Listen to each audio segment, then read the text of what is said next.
En la cena de Navidad, frente a toda mi familia reunida alrededor de la mesa que yo misma había preparado con tanto esmero, mi marido levantó su copa de vino y dijo en voz alta para que todos escucharan: «Nuestro matrimonio ha llegado a su fin. Ya no te amo». El silencio cayó como una losa sobre el comedor. Todos los ojos se clavaron en mí, esperando lágrimas, esperando un colapso, esperando que yo suplicara. En cambio sonreí. Una sonrisa tranquila que confundió a todos. «Gracias por ser honesto», dije, con una calma que ni yo misma sabía que poseía. Entonces me quité lentamente mi anillo de matrimonio, ese aro de oro que había llevado durante 32 años, y lo coloqué sobre la mesa con un sonido metálico que resonó en el silencio absoluto. Las risas nerviosas cesaron de inmediato. La familia de mi marido, que segundos antes parecía estar disfrutando del espectáculo de mi humillación, dejó de sonreír, porque entonces compartí un detalle que cambió todo. «Qué bueno que lo mencionas hoy, Roberto», dije mirándolo directamente a los ojos, «porque mañana a primera hora tengo cita con mi abogado para discutir la división de bienes. Y hay algunas cosas sobre nuestro patrimonio que creo que vas a encontrar bastante sorprendentes». Vi cómo el color abandonaba su rostro. Vi cómo su madre, la misma que acababa de reírse en mi cara, dejaba caer el tenedor. Vi cómo su hermana, que había estado susurrando con satisfacción, se quedaba boquiabierta, porque todos ellos creían conocer mi situación financiera. Todos ellos pensaban que yo era solo la esposa sumisa que dependía completamente de Roberto. Pero ninguno de ellos sabía la verdad. Sigue mi historia hasta el final. Y comenta la ciudad desde donde me estás viendo para saber qué tan lejos ha llegado mi relato. Porque lo que pasó después de esa cena de Navidad fue algo que jamás olvidarán. Mi nombre es Carmen Alicia Morales y tengo 68 años.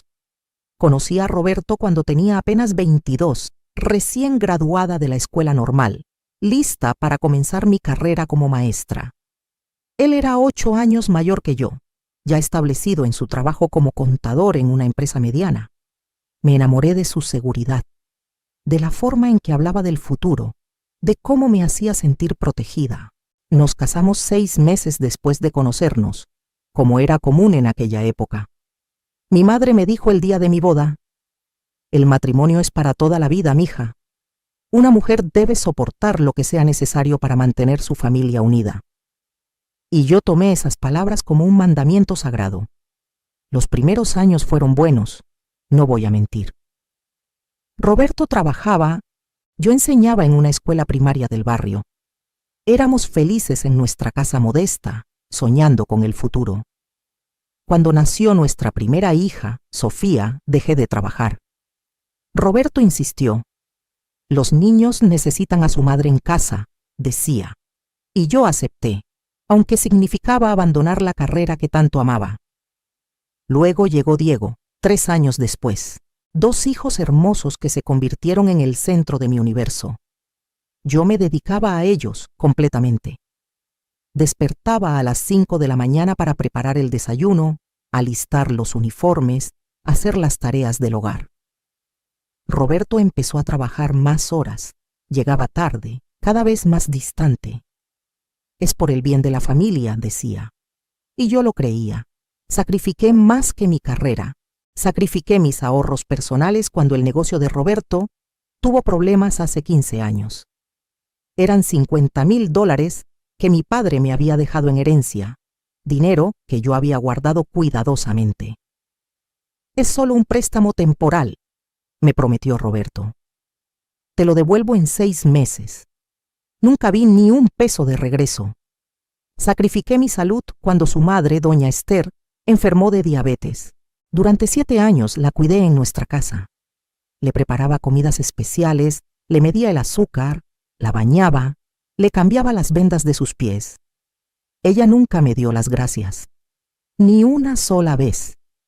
En cambio, constantemente me criticaba. «La comida está muy salada, la casa está sucia, Roberto merece una mejor esposa». Y Roberto nunca me defendió, jamás. Sacrifiqué la relación con mis propios hermanos porque Roberto no los soportaba. Dejé de visitarlos, de asistir a las reuniones familiares, de contestar sus llamadas. Me aislé completamente porque él decía que mi familia era problemática y mala influencia.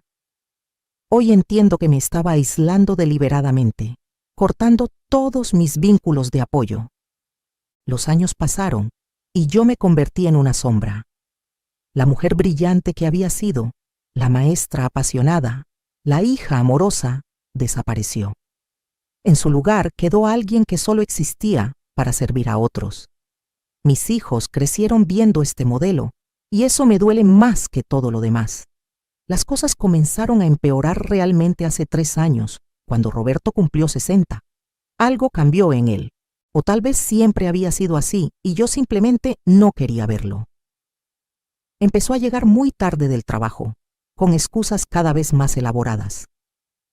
Tuve que quedarme a cerrar cuentas. El jefe organizó una cena con clientes. Hubo un problema que solo yo podía resolver. Siempre era algo: el olor a perfume en sus camisas, mensajes en su teléfono que borraba rápidamente cuando yo entraba a la habitación, llamadas que tomaba en el balcón, hablando en voz baja. Cuando le pregunté directamente si había alguien más, se enojó. Estás paranoica, Carmen. Estás vieja y amargada, y por eso inventas cosas. Deberías estar agradecida de que todavía esté contigo. Sus palabras fueron como cuchillos, pero me callé, porque mi madre me había enseñado que una buena esposa perdona, que una buena esposa aguanta, que una buena esposa nunca se rinde. Pero el desprecio se volvió más evidente. Dejó de comer la comida que yo preparaba. Está desabrida, decía, aunque preparaba los mismos platillos que antes le encantaban. Dejó de tocarme, de mirarme, de hablarme más allá de lo estrictamente necesario. Yo me había vuelto invisible en mi propia casa. Sus hijos, nuestros hijos, comenzaron a tratarme de la misma manera. Sofía, que ahora tenía 42 años, venía de visita solo para criticarme. Mamá, esta casa es un desastre. ¿Por qué no limpias mejor? Papá trabaja tanto y tú ni siquiera puedes mantener la casa decente.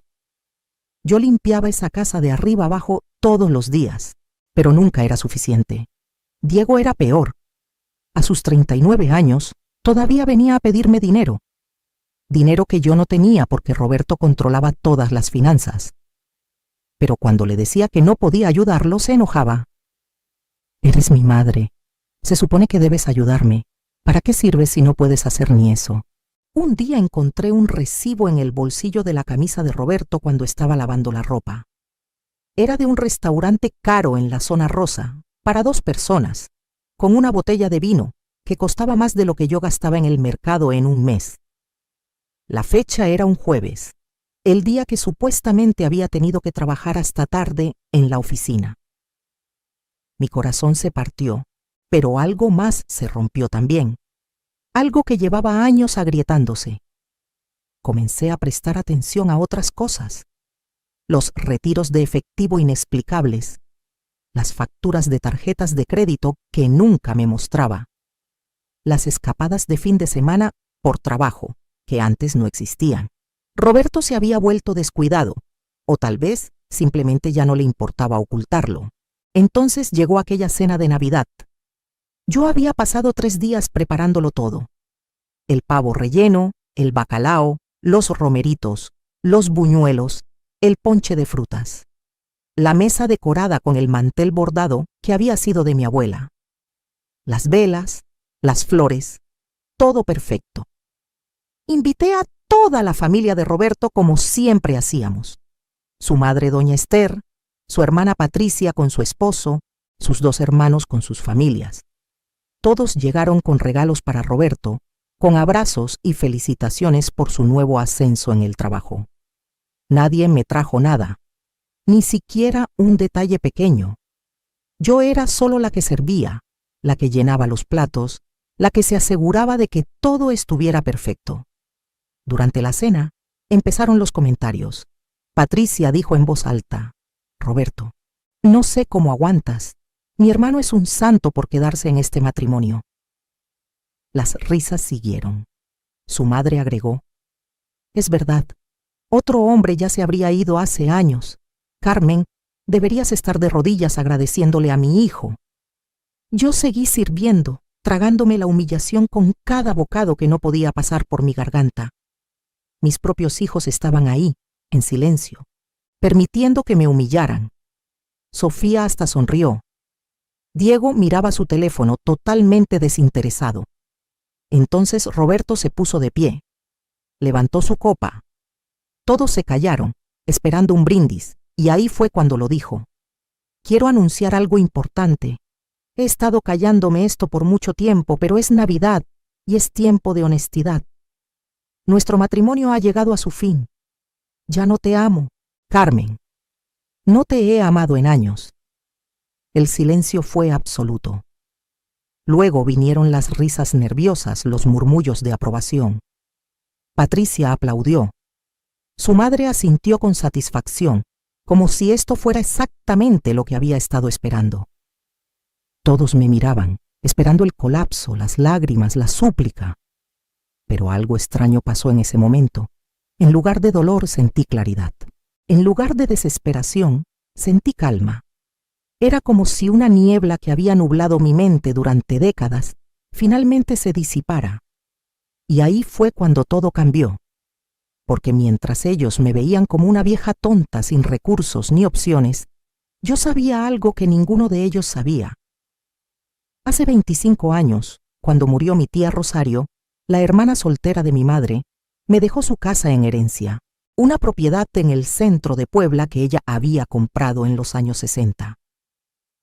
Roberto nunca supo de esta herencia porque ocurrió durante el único periodo en que estuvimos separados brevemente, 3 meses en los que volví a casa de mi madre porque él había sido particularmente cruel. Yo nunca mencioné la propiedad cuando regresamos. Algún instinto de supervivencia que ni yo misma entendía entonces, me hizo guardar ese secreto. Durante todos estos años, esa casa había estado rentada. Mi prima Beatriz, que vive en Puebla, manejaba todo por mí. Cada mes, el dinero de la renta se depositaba en una cuenta bancaria que abría a mi nombre, en un banco diferente al que usábamos Roberto y yo. Era mi pequeño secreto, mi red de seguridad que nunca pensé que necesitaría usar. Pero no era solo la casa. Hace 10 años, la zona donde está ubicada la propiedad comenzó a desarrollarse rápidamente. Se construyeron centros comerciales, restaurantes, edificios de oficinas. El valor de la propiedad se multiplicó por 20. Beatriz me había estado aconsejando durante años que vendiera, pero yo siempre decía que no. «Guárdala, primas», me decía. «Nunca sabes cuándo la vas a necesitar». ¿Qué razón tenía? Además de la casa, yo había estado ahorrando cada peso de esas rentas. En 25 años, con las inversiones prudentes que Beatriz me ayudó a hacer, había acumulado una suma considerable. No era millonaria, pero tenía suficiente para vivir cómodamente el resto de mis días sin depender de nadie. Y Roberto no sabía nada, absolutamente nada. Durante nuestro matrimonio, todas las propiedades que compramos estaban solo a nombre de él. «Es más simple para los impuestos», decía, y yo, tonta, confié. Nuestra casa, el departamento que rentábamos, las cuentas de inversión, todo estaba a su nombre. Él pensaba que yo no tenía nada, que era completamente dependiente de él. Todos pensaban eso, pero había más. Durante los últimos 6 meses, desde que empecé a sospechar seriamente de la infidelidad, contraté a un investigador privado. Se llama Marcos, un hombre serio y profesional que me fue recomendado por Beatriz. Al principio me sentí terrible haciéndolo, como si fuera una espía, una mala esposa. Pero Marcos me dijo algo que me ayudó. «Señora Carmen, buscar la verdad no es ser mala, es protegerse». Y la verdad que encontró fue devastadora, pero también liberadora. Roberto tenía una amante. Se llamaba Jessica, una mujer de 35 años que trabajaba como secretaria en su oficina. Habían estado juntos por casi 4 años. 4 años de mentiras, de excusas, de hacerme sentir loca por sospechar.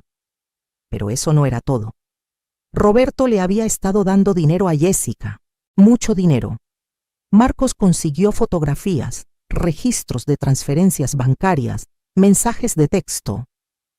Miles y miles de pesos gastados en regalos, viajes. Incluso había puesto el depósito para un departamento a nombre de ella.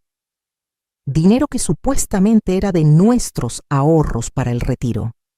Dinero que yo había ayudado a generar con mi trabajo doméstico no remunerado durante 32 años. Pero la pieza más importante de información que Marcos descubrió fue esta. Roberto estaba planeando divorciarse de mí, pero no de forma justa. Había estado transfiriendo bienes, moviendo dinero a cuentas ocultas, preparándose para dejarme sin nada. Tenía documentos falsos que mostraban que nuestras propiedades valían mucho menos de lo que realmente valían. Tenía un abogado corrupto listo para asegurar que yo recibiera el mínimo absoluto en el divorcio. Me iba a dejar en la calle después de 32 años de matrimonio. Después de todo lo que había sacrificado. Después de haber criado a sus hijos, cuidado a su madre, renunciado a mi carrera, mi familia, mi vida. Me iba a botar como basura. Cuando Marcos me mostró toda esta evidencia hace 2 meses, lloré durante 3 días seguidos. Pero luego, algo cambió. La tristeza se transformó en determinación. La desesperación se convirtió en estrategia. Si Roberto quería guerra, tendría guerra. Pero sería una guerra que él nunca vio venir. Contraté a mi propio abogado, la mejor abogada de divorcios en la ciudad. Se llama licenciada Mónica Fuentes y tiene reputación de ser implacable. Cuando le mostré toda la evidencia que Marcos había recopilado, sonrió. Señora Carmen, su esposo está acabado. Vamos a tomar todo lo que le corresponde y más. Comenzamos a prepararnos. Documentamos cada bien, cada cuenta, cada inversión. Conseguimos avalúos reales de las propiedades. Guardamos copias de todo en lugares seguros. Preparamos la demanda de divorcio con causal de adulterio, que en nuestro país tiene consecuencias legales serias para el cónyuge infiel. Y yo esperé. Actué como siempre. La esposa sumisa, la mujer invisible, la tonta que no sabía nada. Mientras tanto, Roberto seguía con su plan, confiado, arrogante, creyendo que me tenía exactamente donde quería. Esas semanas antes de Navidad fueron las más extrañas de mi vida. Por fuera, yo era la misma Carmen de siempre. Preparaba las comidas, limpiaba la casa, sonreía cuando Roberto llegaba tarde oliendo a ese perfume barato. Pero por dentro, era una persona completamente diferente. Cada mañana me levantaba y me veía en el espejo, practicando mi expresión neutral. Eres más fuerte de lo que crees, me decía a mí misma. Y poco a poco comencé a creerlo. Observaba a Roberto con nuevos ojos. Este hombre que había sido el centro de mi universo durante más de 3 décadas, de repente me parecía pequeño, patético incluso. Lo veía enviando mensajes a su amante mientras fingía ver televisión a mi lado. Lo escuchaba inventar excusas elaboradas para sus salidas, y yo solo asentía, sonreía. Decía, está bien, mi amor. Él pensaba que me estaba engañando. No tenía idea de que yo estaba 3 pasos adelante. La licenciada Mónica me llamaba cada semana con actualizaciones. Ya tenemos las cuentas bancarias rastreadas. Encontramos 2 cuentas más que no nos había declarado. Tenemos registros de todas las transferencias a la señorita Jessica. Cada pieza de evidencia era otra herramienta en mi arsenal. Mis hijos también me mostraron su verdadera cara durante ese tiempo.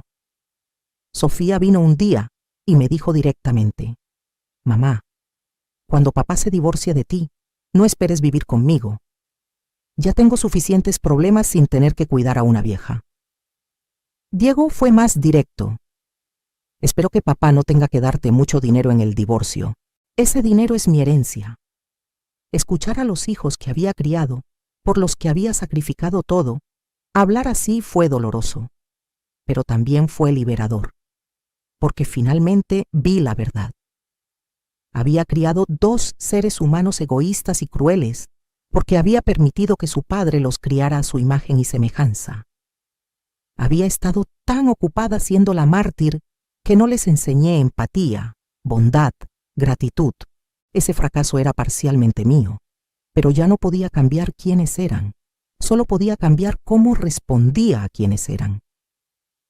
Doña Esther, la madre de Roberto, también intensificó sus ataques. Ya era hora de que mi hijo recuperara su vida, me dijo un día cuando vino de visita. Él merece ser feliz, no estar atado a una mujer vieja y amargada que ya no sirve para nada. Yo le serví té y galletas. Sonreí amablemente, y por dentro imaginaba su cara cuando descubriera la verdad. La familia de Roberto comenzó a tratarme como si ya estuviera fuera de la familia. En las reuniones me ignoraban completamente. Hablaban abiertamente sobre cuando Roberto finalmente esté libre y sobre cómo ya era tiempo. Pensaban que me estaban destruyendo con su desprecio. No sabían que cada comentario cruel solo fortalecía mi determinación. Llegó la Nochebuena. Yo había planeado todo meticulosamente con la licenciada Mónica. Espere hasta después de Navidad para servirle los papeles, me aconsejó. Déjelo tener su momento de gloria. Será más dulce cuando caiga desde más alto. Pero Roberto decidió adelantarse. Su anuncio en la cena no estaba en mis planes, pero en retrospectiva fue perfecto. Hizo su declaración frente a testigos, humillándome públicamente, mostrando su verdadera naturaleza ante toda su familia. Cuando coloqué mi anillo sobre la mesa, el sonido del metal contra la madera fue como un disparo. Vi el shock en sus caras. Habían esperado lágrimas, súplicas, un colapso emocional. En cambio, obtuvieron calma, obtuvieron dignidad. Qué bueno que lo mencionas hoy, Roberto, dije, y mi voz salió firme, clara, sin un rastro de temblor. Porque mañana a primera hora tengo cita con mi abogado para discutir la división de bienes. La confusión en su rostro fue deliciosa. ¿Qué bienes?, preguntó casi riendo. Carmen, tú no tienes nada. Todo está a mi nombre. Sonreí, una sonrisa real esta vez. Ah, Roberto, ese es tu error. Asumir que sabes todo sobre mí. Doña Esther intervino, su voz chillona. ¿De qué estás hablando, mujer? Deja de hacer el ridículo. Pero yo seguí, disfrutando cada segundo. También quiero agradecer a todos ustedes por estar aquí hoy. Es importante tener testigos. ¿Testigos de qué?, preguntó Patricia irritada. De la declaración pública de Roberto sobre el fin de nuestro matrimonio, de su admisión de que ya no me ama. Eso hará que el proceso de divorcio sea mucho más simple. Roberto se puso de pie, su cara enrojeciendo. Carmen, no seas dramática. Podemos discutir esto en privado. No, dije firmemente. Tú elegiste hacerlo público, ahora todos sabrán todo públicamente. Saqué mi teléfono. Con manos perfectamente estables, abrí una carpeta que había preparado. ¿Alguien quiere ver fotos de Roberto con su amante Jessica? Tengo algunas muy interesantes. Aquí están en Acapulco, en el viaje que supuestamente fue de negocios en marzo. Aquí están entrando al hotel en Polanco el mes pasado. Oh, y esta es mi favorita, de ellos besándose en el estacionamiento de su oficina. El silencio era absoluto. Todos los rostros se habían puesto pálidos. Sofía fue la primera en hablar. Mamá, guarda eso. Estás haciendo una escena. ¿Una escena?, repetí, y por primera vez en décadas sentí rabia pura fluyendo por mis venas. Sofía, tu padre acaba de anunciar el fin de nuestro matrimonio en la cena de Navidad, frente a toda la familia. Yo diría que él ya hizo la escena. Yo solo estoy proporcionando el contexto. Diego intentó tomar mi teléfono, pero lo alejé. No te atrevas, le dije, y algo en mi tono lo hizo retroceder. Mi hijo, que me había hablado con tanto desprecio, de repente parecía inseguro. Roberto intentó recuperar el control. Está bien, Carmen, estás molesta, es comprensible, pero no hay necesidad de involucrar abogados. Podemos llegar a un acuerdo civilizado. ¿Civilizado? La palabra casi me hizo reír, como el acuerdo civilizado que planeabas, Roberto. el que involucra las cuentas bancarias ocultas, las transferencias a tu amante, los documentos falsificados que muestran valores reducidos de nuestras propiedades? Su rostro perdió todo el color. No sé de qué hablas. Por supuesto que no, dije suavemente. Déjame refrescarte la memoria. La cuenta en Banco Azteca a nombre de tu prima, que en realidad controlas tú. Las transferencias mensuales de 15,000 pesos a Jessica. El departamento en La Condesa que compraste para ella el año pasado. ¿Necesito continuar? Doña Esther se puso de pie, temblando de ira. Esto es ridículo. Mi hijo jamás haría algo así. Estás mintiendo. Miré a esta mujer que me había hecho la vida imposible durante décadas. Esta mujer a quien había cuidado como si fuera mi propia madre, limpiando su cuerpo cuando estaba enferma, alimentándola, bañándola, aguantando sus insultos constantes. Doña Esther, dije con calma helada, tengo un investigador privado que ha documentado cada movimiento de su hijo durante los últimos 6 meses. Tengo fotografías, videos, registros bancarios, mensajes de texto, tengo todo. Y todo será presentado en la corte. ¿Un investigador? Roberto casi gritó. ¿Cuándo? ¿Cómo? ¡Tú no tienes dinero para eso! Y ahí estaba, la pregunta que había estado esperando. Ah, Roberto, llegamos a la parte interesante. Me recliné en mi silla, disfrutando el momento. Toda la vida había sido invisible, ignorada, menospreciada. Ahora tenía la atención completa de todos. Hay algunas cosas sobre mí que nunca supiste. Cuando mi tía Rosario murió hace 25 años, me dejó su casa en el centro de Puebla, una propiedad hermosa que ha estado rentada todos estos años.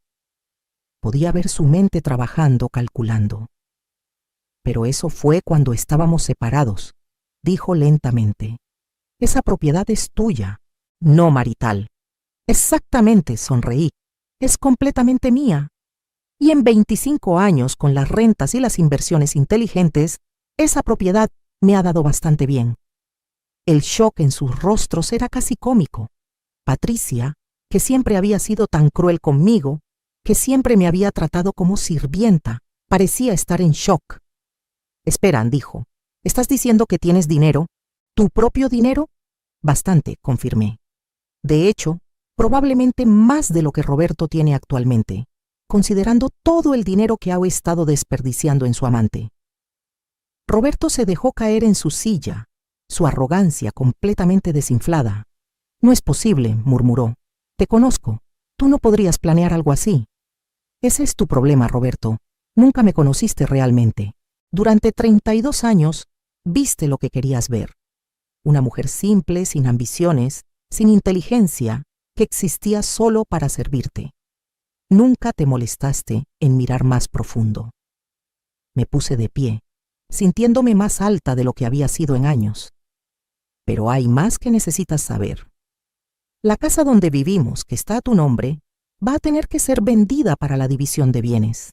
Espero que tú y Jessica hayan encontrado un lugar bonito para vivir, porque después de que mi abogada termine contigo, no vas a poder permitirte mucho. No puedes hacer eso, protestó. Es mi casa. Es nuestra casa marital, corregí. Y bajo la ley, tengo derecho a la mitad de su valor. Además, como tú fuiste el infiel, como tú has estado malversando fondos maritales, como tú has estado planeando defraudarme en el divorcio, mi abogada está bastante confiada de que puedo obtener bastante más que la mitad. Sofía finalmente encontró su voz. Mamá, esto es una locura. ¿Qué hay de nosotros? ¿Qué hay de nuestra herencia? La miré. Esta hija a quien había dado vida, a quien había criado, que me había tratado con tanto desprecio. Sofía, querida, la herencia viene de lo que queda después de que una persona muere. Yo no tengo intención de morirme pronto. De hecho, planeo vivir una vida muy larga y muy feliz. Y en cuanto a mi dinero, bueno, voy a gastarlo en mí misma. En todos los viajes que nunca tomé, en todas las experiencias que sacrifiqué, en toda la vida que no viví, porque estaba demasiado ocupada sirviendo a una familia que no me apreciaba. Diego se paró furioso. No puedes ser tan egoísta. Somos tu familia. ¿Familia? La palabra salió como una carcajada amarga. Diego, tú me dijiste hace 2 semanas que esperabas que tu padre no tuviera que darme nada en el divorcio porque ese dinero era tu herencia. ¿Recuerdas? Sofía me dijo que no esperara vivir con ella porque ya tenía suficientes problemas. Una familia real no habla así. Una familia real no permite que su madre sea humillada públicamente sin decir nada. Ustedes no son mi familia. Son extraños que comparten mi sangre. Doña Esther intentó intervenir de nuevo, pero levanté mi mano. Y usted, doña Esther, durante 7 años la cuidé cuando estaba enferma. 7 años de mi vida dedicados a asegurar su comodidad. Nunca recibí un gracias. Solo críticas constantes, humillaciones, crueldad. Usted me trató peor que como trataría a una empleada. Y hoy se sentó en mi mesa, comiendo la comida que yo preparé, y se rió cuando su hijo me humilló. La anciana abrió la boca para responder, pero continué. Quiero que sepa que todos los gastos médicos que Roberto ha estado pagando por usted, todos los tratamientos, las medicinas, todo eso venía de fondos maritales. Fondos a los que tengo derecho. Mi abogada está calculando exactamente cuánto se ha gastado en su cuidado en los últimos años. Y voy a estar reclamando mi mitad en el divorcio. Su cara se puso del color de la ceniza. Patricia se paró de golpe. Esto es una locura. No puedes hacer eso. Es nuestra madre. Puedo y lo haré, respondí con calma. Durante años, todos ustedes me han tratado como menos que nada. Me han usado, me han menospreciado, me han tomado por garantizado. Pensaron que podían porque creían que yo no tenía opciones. Ahora están aprendiendo que estaban equivocados. Roberto intentó una última táctica. Se paró y caminó hacia mí, su expresión suavizándose en lo que supongo que pensaba era una mirada conciliadora. Carmen, mi amor, estás molesta. Lo entiendo, he sido un tonto. Pero no necesitamos hacer esto. Podemos ir a terapia, podemos arreglarlo. La falsedad en su voz era tan obvia que casi dio pena. ¿Ahora soy mi amor?, pregunté. Hace 10 minutos me dijiste frente a toda tu familia que no me amabas, que nuestro matrimonio había terminado. La única diferencia ahora es que descubriste que no soy la mujer sin recursos que pensabas que era. Estaba enojado e intentó. No lo decía en serio. Sí lo decías, dije suavemente. Y está bien, porque yo tampoco te amo a ti. No sé si alguna vez realmente te amé, o si solo amaba la idea del matrimonio, la seguridad, el lugar en la sociedad que me daba ser una esposa. Pero definitivamente no amo al hombre cruel y egoísta que me has demostrado ser. Recogí mi bolsa. Los papeles de divorcio serán servidos el día después de Año Nuevo. Mi abogada estará en contacto con tu abogado, aunque dudo que ese abogado corrupto que contrataste vaya a servirte mucho cuando vea toda la evidencia que tenemos contra ti. ¿A dónde vas?, preguntó Roberto, y por primera vez vi miedo real en sus ojos. A un hotel, respondí. Uno muy bonito en la zona rosa. Voy a pedir servicio a la habitación, voy a tomar un baño largo en una tina de hidromasaje y voy a dormir en una cama grande sin tener que escuchar tus ronquidos. Caminé hacia la puerta, luego me detuve y me volví. Ah, y pueden quedarse con toda la comida. Disfruten el pavo, disfruten los romeritos, disfruten todo, porque esta es la última comida que preparo para cualquiera de ustedes. Salí de esa casa con la cabeza en alto. Podía escuchar la confusión y el pánico explotando detrás de mí, pero no miré atrás. Conduje hasta el Hotel Marquis, donde había hecho una reservación esa mañana. El recepcionista me saludó con amabilidad y me dio las llaves de una suite en el piso 12. Subí, abrí la puerta y por primera vez en 32 años entré a un espacio que era completamente mío y lloré.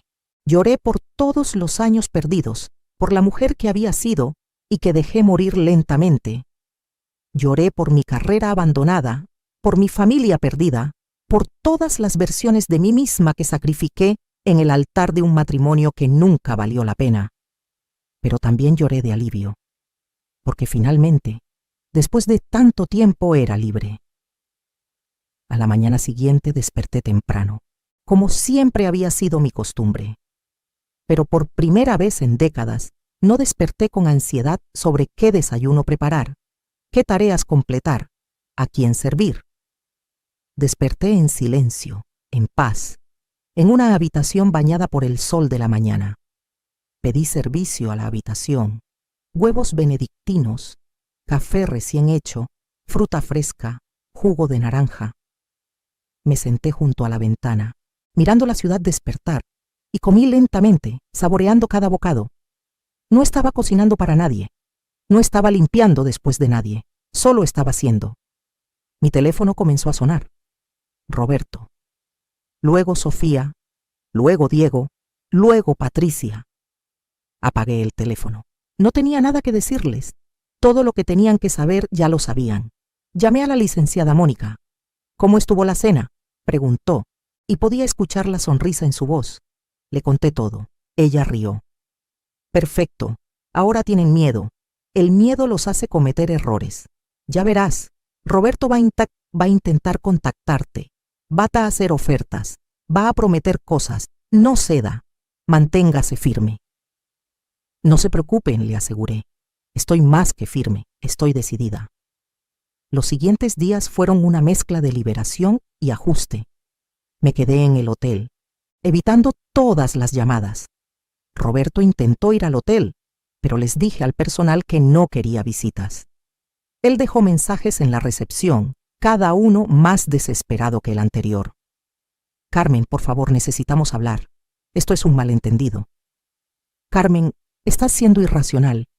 Piensa en los niños. Carmen, si no contestas, voy a tener que tomar medidas legales. Ese último me hizo reír. ¿Medidas legales? ¿Él? Cuando él era el que había estado cometiendo fraude marital, adulterio, malversación de fondos. Su abogado contactó a la licenciada Mónica con una oferta. Me darían la casa y una cantidad mensual pequeña.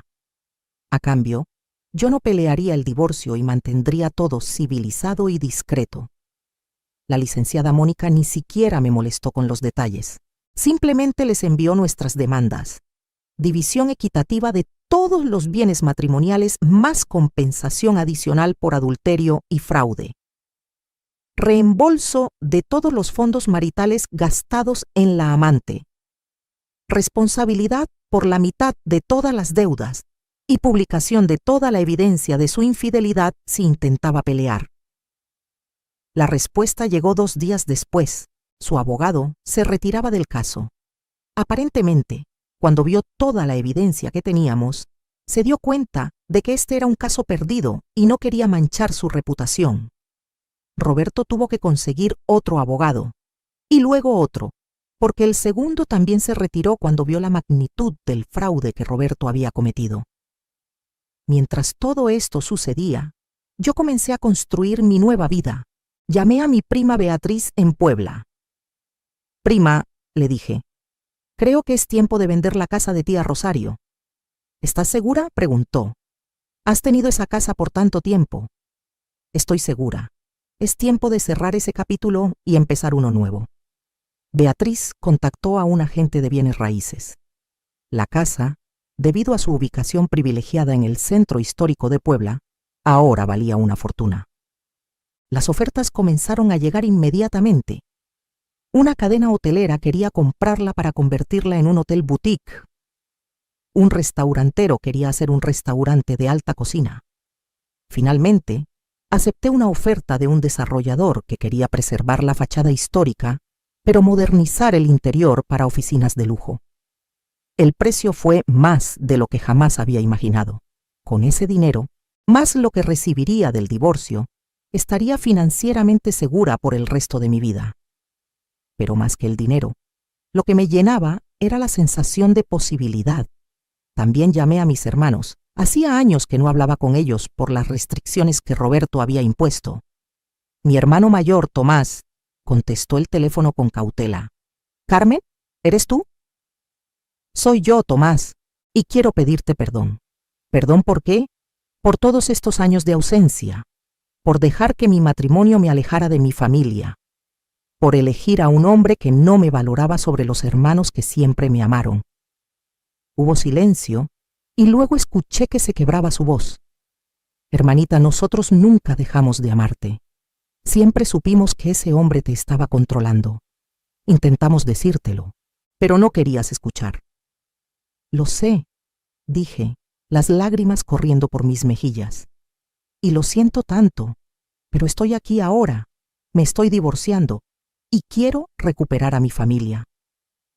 Esa tarde todos mis hermanos vinieron al hotel. Tomás, su esposa Laura, mi hermana menor Mercedes con su esposo y mi hermano del medio, Javier, que había venido desde Guadalajara solo para verme. Nos sentamos en el restaurante del hotel y hablamos durante horas. Les conté todo, desde el principio hasta el fin. Ellos escucharon sin juzgar, solo con amor y apoyo. Siempre fuiste la más inteligente de todos nosotros, dijo Mercedes. Sabíamos que eventualmente verías la verdad, solo nos dolía esperar. Bueno, la espera terminó, dije, y planeo compensar todo el tiempo perdido. El proceso de divorcio tomó 4 meses. 4 meses durante los cuales Roberto intentó todo tipo de tácticas. Primero, la reconciliación. Flores, cartas, promesas de cambio. Cuando eso no funcionó, vino la intimidación. Amenazas veladas, intentos de hacer que me viera mal frente a conocidos mutuos, difusión de rumores sobre mí. Luego intentó usar a los niños. Sofía y Diego vinieron al hotel, claramente enviados por su padre. «Mamá, tienes que ser razonable», dijo Sofía. «Papá está dispuesto a darte la casa y algo de dinero. Eso es más que suficiente para una mujer de tu edad». «Una mujer de mi edad», repetí. «Sofía, tengo 68 años, no 108. Y tengo al menos otras 2 décadas de vida por delante. ¿Tú crees que debo conformarme con migajas después de 32 años de matrimonio?» «No son migajas», protestó Diego. «Es una oferta justa». «No, no lo es. Una oferta justa es la mitad de todo lo que construimos juntos, más compensación por su infidelidad y fraude». «Estás siendo vengativa», acusó Sofía. «Estoy siendo justa», corregí. «Y si ustedes no pueden ver la diferencia, entonces su padre los ha criado peor de lo que pensaba». Se fueron furiosos y eso dolió, pero yo ya había hecho las paces con la realidad de que tal vez nunca tendría una relación cercana con mis hijos. Ellos habían elegido su lado y yo tenía que dejarlos enfrentar las consecuencias de esa elección. La licenciada Mónica fue implacable. Cada movimiento que Roberto hacía, ella lo contrarrestaba con evidencia y argumentos legales sólidos. Cuando él intentó ocultar más bienes, ella los descubrió. Cuando intentó depreciar el valor de las propiedades, ella consiguió avalúos independientes. Cuando intentó alegar que yo había sido una mala esposa, ella presentó testimonios de vecinos, de mi médico, incluso de antiguos colegas de cuando yo enseñaba, todos atestiguando mi carácter y dedicación. Finalmente, en abril, llegamos a un acuerdo. Roberto no tuvo opción. La evidencia contra él era demasiado fuerte. Yo recibí la mitad del valor de la casa, que tuvo que ser vendida. La mitad de todas sus cuentas de retiro y de inversión. Compensación por los fondos que había malversado. Y una suma adicional por el dolor y sufrimiento causado por su adulterio. En total, recibí una cantidad que, combinada con mi propio dinero de la venta de la casa de tía Rosario, me dejó más que cómoda. Podría vivir el resto de mi vida sin preocupaciones financieras, viajar, hacer lo que quisiera. El día que se firmó el divorcio, me puse mi mejor vestido, me arreglé el cabello, me maquillé cuidadosamente. Quería que Roberto viera exactamente lo que estaba perdiendo. Entré a esa sala de conferencias en el despacho del abogado con la cabeza en alto. Roberto estaba ahí, sentado al otro lado de la mesa, y se veía terrible. Había envejecido 10 años en 4 meses. Tenía ojeras, había perdido peso, su traje le quedaba mal. Me senté frente a él y por un momento nuestros ojos se encontraron. Vi algo ahí, tal vez arrepentimiento, tal vez solo autocompasión. Ya no me importaba distinguir. Esto no tenía que terminar así, dijo en voz baja. Tienes razón, respondí. Podría haber terminado con respeto mutuo, con gratitud por los años buenos que tuvimos, con dignidad. Pero tú elegiste la crueldad, elegiste la humillación pública, elegiste el fraude y el engaño. Así que sí, esto no tenía que terminar así, pero tú lo hiciste terminar así. Firmamos los papeles en silencio. Cuando terminó, cuando el divorcio fue oficial, me paré para irme. Carmen me llamó. Me detuve, pero no me volví. ¿Sí? ¿Fuiste feliz alguna vez? ¿En nuestro matrimonio? Consideré la pregunta. Habría sido fácil decir que no, que todo había sido miserable, pero no era verdad. Hubo momentos, dije finalmente. Los primeros años, cuando nacieron los niños, algunas navidades, algunos aniversarios, hubo momentos, pero no fueron suficientes para compensar todo lo demás. Y definitivamente no fueron suficientes para justificar quedarme. ¿Y ahora? ¿Eres feliz ahora? Me volví para mirarlo. ¿Sabes qué, Roberto? Todavía no lo sé. He estado tan ocupada sobreviviendo, luchando, reconstruyéndome, que no he tenido tiempo de pensar en la felicidad. Pero lo que sí sé es esto. Ahora tengo la posibilidad de ser feliz. Y eso es algo que no había tenido en mucho, mucho tiempo. Salí de ahí y no miré atrás. Esa noche mis hermanos organizaron una cena de celebración en casa de Tomás. Todos estaban ahí, incluso algunos primos que no había visto en años. Comimos, bebimos, reímos. Mercedes levantó su copa. Un brindis, dijo, por Carmen, que nos enseñó que nunca es demasiado tarde para recuperar tu vida, tu dignidad y tu poder. Todos brindaron, y yo sentí algo cálido extendiéndose por mi pecho. No era solo felicidad, era algo más profundo. Era paz. Los meses siguientes fueron de descubrimiento. Compré un departamento pequeño pero hermoso en La Condesa, con grandes ventanas que dejaban entrar el sol y un balcón con vista a los árboles. Lo decoré exactamente como quise, sin tener que consultar con nadie. Colores brillantes, plantas por todas partes, arte en las paredes. Me inscribí en clases de pintura, algo que siempre había querido hacer pero nunca tuve tiempo. Descubrí que tenía talento para los paisajes. Mi instructor dijo que mis pinturas tenían una cualidad de renacimiento, como si estuviera pintando el mundo viéndolo por primera vez. No estaba equivocado. Viajé. Dios, ¿cómo viajé? Primero a Oaxaca, donde me quedé 2 semanas explorando ruinas antiguas y probando la comida increíble. Luego a España, cumpliendo un sueño de toda la vida. Visité Madrid, Barcelona, Sevilla. Caminé por las calles empedradas, visité museos, comí en pequeños restaurantes locales. En Granada, mientras observaba la Alhambra al atardecer, una turista estadounidense se sentó junto a mí. Era una mujer de mi edad, viajando sola como yo. ¿Primera vez en España?, me preguntó. Primera vez viajando sola a cualquier lado, admití. Hablamos durante horas. Me contó sobre su propio divorcio hace 10 años y cómo había pasado la última década, recuperando todo lo que había perdido de sí misma. Lo mejor de todo, me dijo, es que ahora cada decisión que tomo es mía. Cada viaje, cada comida, cada momento es exactamente lo que yo quiero. Y no tengo que justificarme ante nadie. Entendí exactamente lo que quería decir. También me reconecté con mi pasión por la enseñanza. No volví a enseñar en una escuela formal, pero comencé a dar clases de alfabetización para adultos en un centro comunitario. Había tantas mujeres como yo que habían dejado su educación atrás por familias que no las apreciaban, por maridos que las controlaban. Les enseñaba a leer y escribir, pero más que eso, les enseñaba que nunca es demasiado tarde para aprender, para crecer, para cambiar. Una de mis estudiantes, Rosa, tenía 72 años.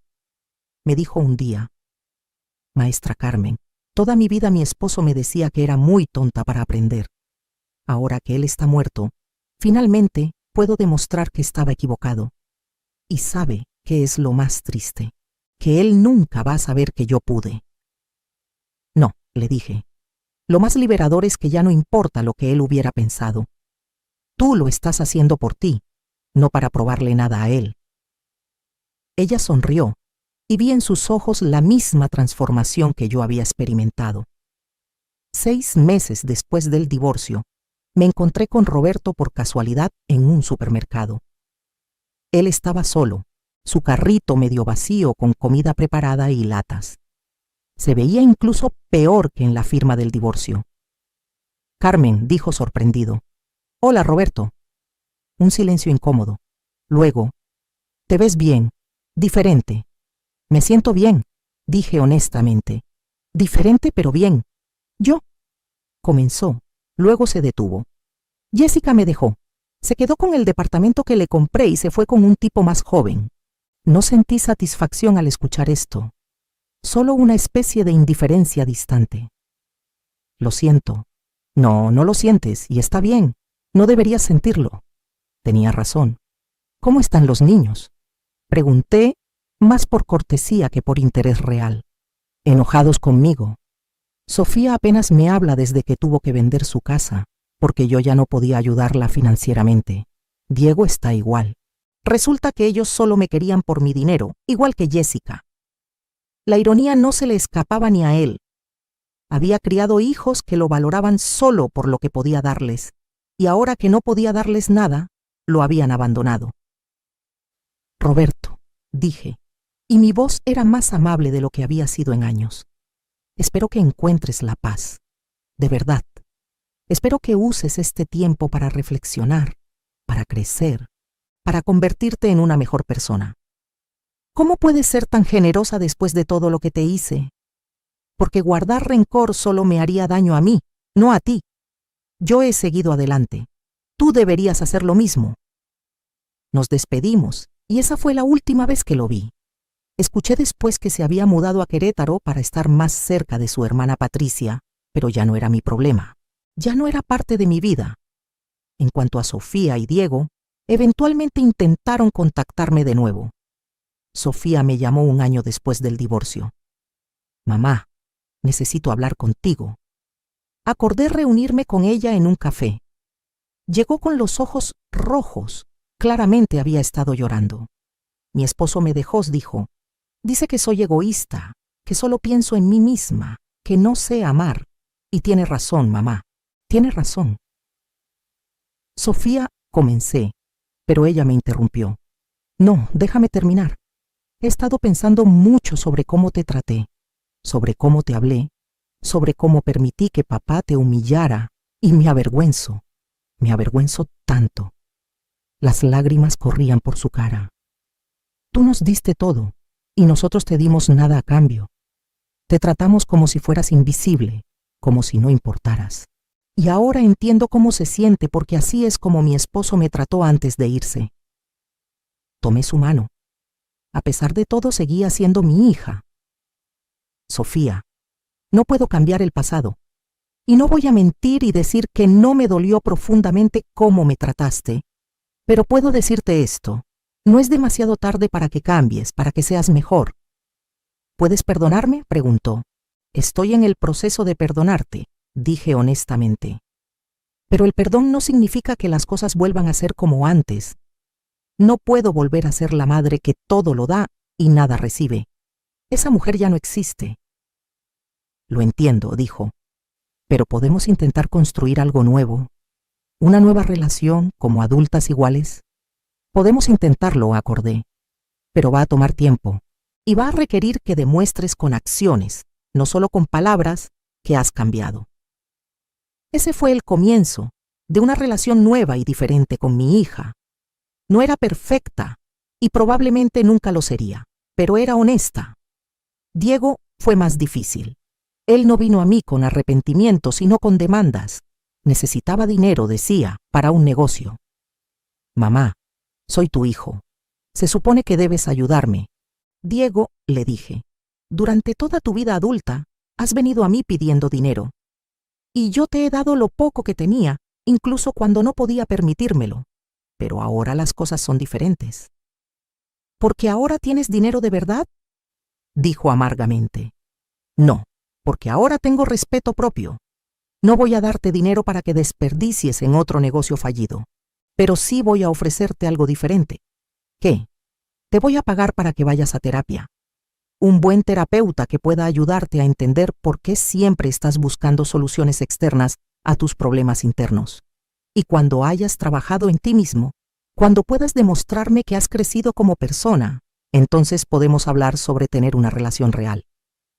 Se fue furioso. No lo he vuelto a ver. Tal vez algún día aceptará mi oferta, tal vez no. De cualquier manera, he hecho las paces con eso. No puedo forzar a mis hijos a ser mejores personas. Solo puedo controlar mis propias acciones y límites. Ahora tengo 70 años. Han pasado 2 años desde aquella cena de Navidad que cambió mi vida. Y cuando miro hacia atrás, casi no puedo creer que sea la misma mujer. La Carmen de hace 2 años era una sombra, invisible, sin voz, sin poder. La Carmen de hoy pinta, viaja, enseña, ríe.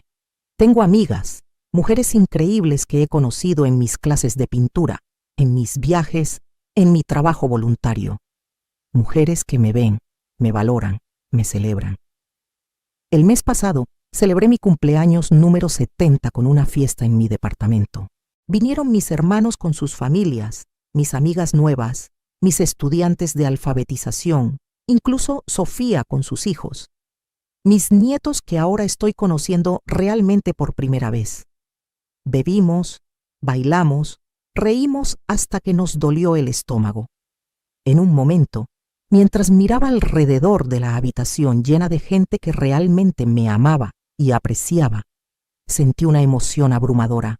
Mercedes se acercó y me abrazó. ¿Qué piensas, hermanita? Pienso, dije, que esta es la vida que siempre debía haber tenido. Y estoy tan agradecida de haberla encontrado, incluso si llegó tarde. Nunca es tarde, dijo ella. Lo importante es que llegaste aquí. La semana pasada, recibí un mensaje de una mujer que no conocía. Había escuchado mi historia a través de una amiga mutua. Señora Carmen, escribió, tengo 45 años y llevo 20 en un matrimonio miserable. Mi esposo me menosprecia, mis hijos no me respetan, y me siento atrapada. Pero su historia me dio esperanza. Si usted pudo cambiar su vida a los 68 años, tal vez yo pueda cambiar la mía ahora. Le respondí, sí, puedes.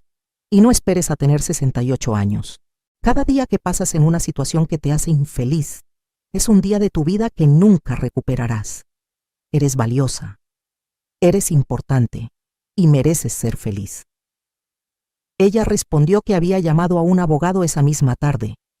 Recibo mensajes así regularmente ahora. De alguna manera, mi historia se ha compartido, ha viajado, ha tocado a otras mujeres que están donde yo estuve. Y si mi experiencia puede ayudar a incluso una mujer a encontrar su fuerza, a reclamar su vida, entonces todo valió la pena. He aprendido tanto en estos 2 años. Aprendí que el amor propio no es egoísmo, es supervivencia. Aprendí que poner límites no es crueldad, es respeto propio. Aprendí que nunca es demasiado tarde para empezar de nuevo, para reinventarte, para convertirte en quien siempre debiste ser. Aprendí que la familia no es solo sangre, es la gente que te elige y te valora. Aprendí que la felicidad no viene de sacrificarte por otros, sino de honrar tus propias necesidades y deseos. Y aprendí que soy mucho más fuerte, más inteligente, más capaz de lo que jamás me permití creer. Todavía hay días difíciles, días en que me siento sola, en que me pregunto si hice lo correcto, en que extraño la familiaridad del matrimonio incluso si era tóxico. Pero esos días son cada vez menos frecuentes. Y incluso en los días difíciles, sé que estoy mejor ahora que antes. Porque ahora, cuando me miro en el espejo, veo a una mujer completa. Veo a alguien con valor, con dignidad, con fuerza. Veo a Carmen Alicia Morales, no como la esposa de alguien, no como la madre de alguien, sino como ella misma, completa, suficiente, valiosa. Si pudiera volver atrás y hablarle a mi yo más joven, a la Carmen de 22 años que estaba a punto de casarse con Roberto, ¿qué le diría? Le diría: no pierdas tu carrera, no pierdas tu familia, no pierdas tu voz. Mantén algo que sea solo tuyo, siempre. Pon límites desde el principio. Exige respeto. Y nunca, nunca permitas que nadie te haga sentir que eres menos de lo que eres. Pero también le diría: aunque tomes el camino difícil, aunque te pierdas por un tiempo, siempre puedes encontrarte de nuevo. Nunca es demasiado tarde. Nunca. Hoy, mientras escribo esto en mi balcón, con el sol de la tarde pintando el cielo de naranja y rosa, puedo decir honestamente que estoy en paz. No soy perfecta. Mi vida no es perfecta. Todavía tengo desafíos, todavía cometo errores. Pero son mis desafíos, mis errores, mi vida. Y eso lo hace todo diferente. En unos meses voy a viajar a Italia. Voy a pasar un mes recorriendo el país, tomando clases de cocina en Toscana, visitando galerías de arte en Florencia, bebiendo vino en pequeños pueblos en las colinas. Voy sola y no podría estar más emocionada. La gente me pregunta si no me da miedo viajar sola a mi edad. Les sonrío y les digo: pasé 32 años teniendo miedo de todo lo incorrecto. Tenía miedo de molestar a mi esposo, de decepcionar a mis hijos, de no ser suficiente. Ahora, la única cosa de la que tengo miedo es de desperdiciar un solo día más de mi vida viviendo para otros en lugar de para mí. Así que a todas las mujeres que están leyendo esto, a todas las que se sienten atrapadas, invisibles, sin valor, quiero decirles algo: ustedes son importantes. Sus sueños importan, su felicidad importa. Su vida les pertenece a ustedes, no a su esposo, no a sus hijos, no a su familia, a ustedes. Y nunca, nunca es demasiado tarde para reclamarla. Si yo pude hacerlo a los 68 años, después de 32 años de matrimonio, después de haber perdido tanto de mí misma, ustedes también pueden. No necesitan esperar a que las cosas empeoren. No necesitan esperar un momento dramático de confrontación. Pueden empezar hoy. Empiecen pequeño. Abran una cuenta bancaria a su nombre. Retomen un hobby que abandonaron. Llamen a ese amigo o familiar del que se alejaron. Pongan un límite, aunque sea pequeño. Cada paso pequeño es un paso hacia su libertad. Y sepan esto: cuando finalmente den el salto, cuando finalmente reclamen su vida, habrá gente que no lo entenderá. Habrá gente que los juzgue, que los llame egoístas, que intente hacerlos sentir culpables. Dejen que hablen. Su opinión no paga sus cuentas, no vive su vida, no siente su dolor. Solo ustedes saben lo que han soportado. Solo ustedes saben lo que necesitan. Y solo ustedes pueden hacer el cambio. ¿Habrá miedo? Sí. ¿Habrá incertidumbre? Absolutamente. ¿Habrá momentos en que quieran rendirse y volver a lo familiar? Por supuesto. Pero del otro lado de ese miedo, esa incertidumbre, esos momentos difíciles, hay algo esperándolas. Hay una versión de ustedes que han olvidado que existe. Una versión que ríe libremente, que persigue sus sueños, que se despierta cada mañana emocionada por el día que viene. Esa versión de ustedes está esperando. No la hagan esperar 32 años como yo hice. Cada día es precioso. Cada día es una oportunidad. Cada día es una elección. Elijan ustedes. Elijan su felicidad. Elijan su paz. Elijan su vida.